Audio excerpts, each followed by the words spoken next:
All right, I'm in my kitchen, and the question is, should you be a vegetarian, fruitarian?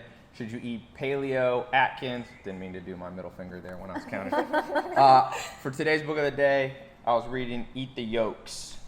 Kind of a controversial book. I posted on my Instagram, so I thought I would do a little YouTube because I was just talking to two interesting people on the phone today. One is Professor Richard Dawkins, the famous scientist from Oxford, and Joel Salatin. So, oh, by the way, I'm here with Charlotte and Celia.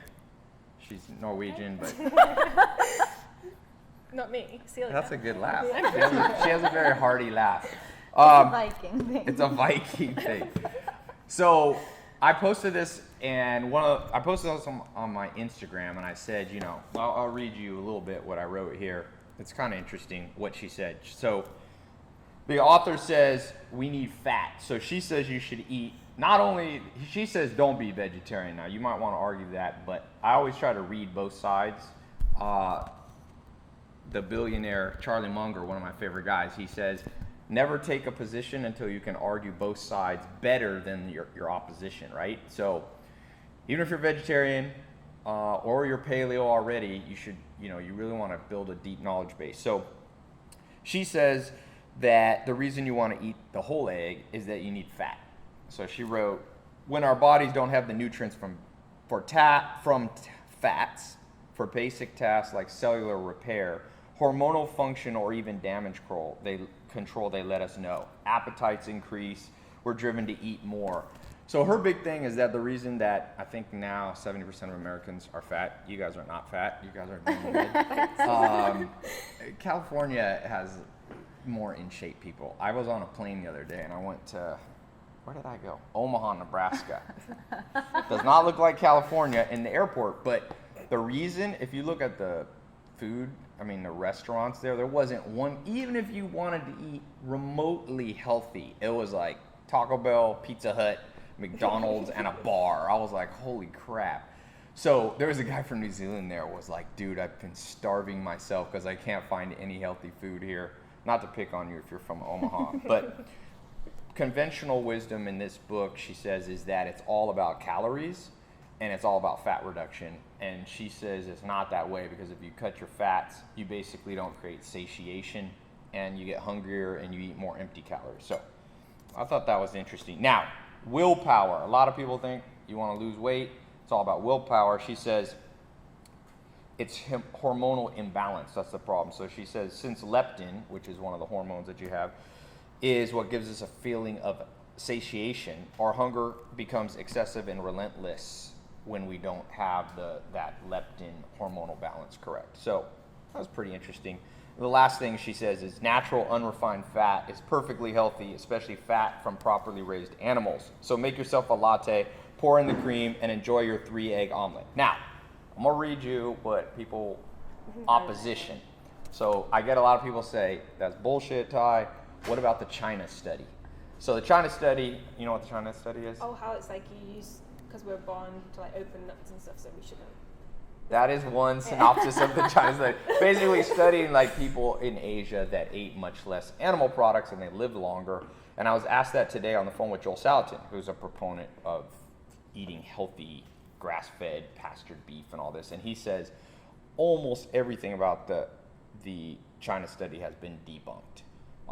And even people who are like vegan, vegetarian proponents don't really buy into the China study. So it's not the best argument. If you're a vegan, vegetarian, there's better arguments. So that's my response to the people who write that. Now, another person wrote me. I'll just read you what he wrote. He said, because I wrote him that what Dr. Lieberman from Harvard told me, if you listen to my podcast or anything, I recorded one where he talked about, where he and I were talking on the phone, he wrote The Story of the Human Body. He's one of the top evolutionary scientists who studies how our bodies evolved, our DNA, and he says that we're widely adaptable omnivores. So he says the reason, like some places, Okinawa, they eat fish, and Eskimos eat blubber, and in South America, Argentina, they eat a lot of meat, and you find healthy people in all regions is because we were built to be omnivores. That's why we have these different kind of teeth. We have like some sharp teeth, some more flat for grinding. So I wrote that, and this guy said, Ty, I agree with your points that humans are very adaptable. The fact that humans can survive in almost all conditions is testament to this fact. But which human source fuels humans the best? That's where we see differently, and he's not agreeing with me. He said, my convictions a few years ago led me to believe eggs were healthy, but after doing research, I found just the opposite. So I'm going to tell you a true story. I spent a lot of time on a farm. I've traveled to about 40 or 50 countries studying food systems. That was like my first business as an entrepreneur. A lot of people don't know that. They think it was nightclubs or Lamborghinis and all that, but I started. And one thing I learned, I raised thousands and thousands of chickens out on pasture. And Joel Salatin, if you haven't heard who he is, he was in the movie Food Inc. He's like the good guy that's raising the food properly, not like industrial farms. And when I got there, he said, so if you look at these eggs, I don't know if you can zoom in here. Which one looks darker? This one. And that one's pretty light. So it's kind of like, what do your kids look like when, or friends look like when they're sick? You look pale, right? So for the most part, pale eggs are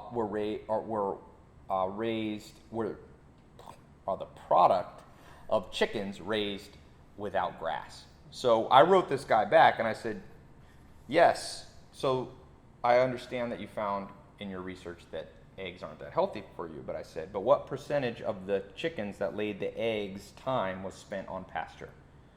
Was it clover pasture, alfalfa pasture? Were they eating insects? So that's a question that's never addressed in all this scientific research. All eggs aren't the same, just like all humans aren't the same. If an extraterrestrial came down and grabbed LeBron James and Michael Jordan and brought them up to their space station to study the health of humans, they'd be like, wow, these humans are insanely healthy. If they dropped into, the Midwest of the US in a town where people are living on Cheetos, they'd be like, wow, these humans are near heart attack level at all times, right? So take the research with a grain of salt because it depends on the conditions. Joel Salatin said, and I remember this, we took some food, some chicken and eggs, and we sent them to the National Institutes of Health, the government research facility. And they sent it back to us. This is when I was 19 years old. They sent it back to us and said, can you send us more food samples because our machines are broken? So Joel called and was like, why are the machines broken? They're like, yeah, we got readings on your food that can't be possible. Like, there's no way it's true. So we sent the eggs again, and they're like, your eggs are like 1,000 times higher in all these core nutrients. And so Joel Salatin, if you want to know, he's got a whole bunch of details, like grass-fed beef versus beef that's raised in like a feedlot, eating grain, unnatural food. It has 300% higher riboflavin, all these different ingredients. And so just remember when you read this research, all eggs aren't the same.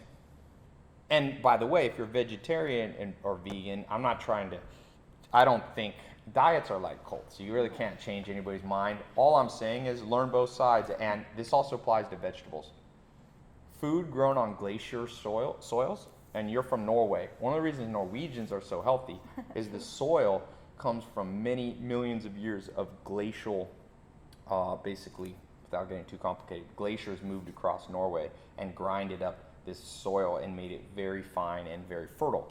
So even the vegetables you eat, it's not all the same. There's tremendous variation. So anyway, controversial book. Leave a comment and tell me what you think. I'm not a food expert per se. I know food systems, but I'm not holding myself out. I'm not a doctor.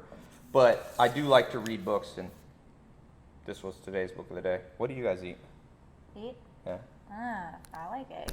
You If like they're eggs? like this. Do you if eat they're eggs, like Sean? More egg whites. See, this book will be like, don't be eating the egg white. So But then I'm the pale one and she's the tan one. So She's I'm the English. pale egg. I like that she has a picture of a chicken in the back. I don't know. So anyway, I don't know if I agree with everything in paleo. It's an interesting book. Read both sides and leave me a comment. Make sure you subscribe. I got all kinds of stuff. We talk about health, wealth, love, happiness. Read books on those subjects. So talk to you soon. See See ya.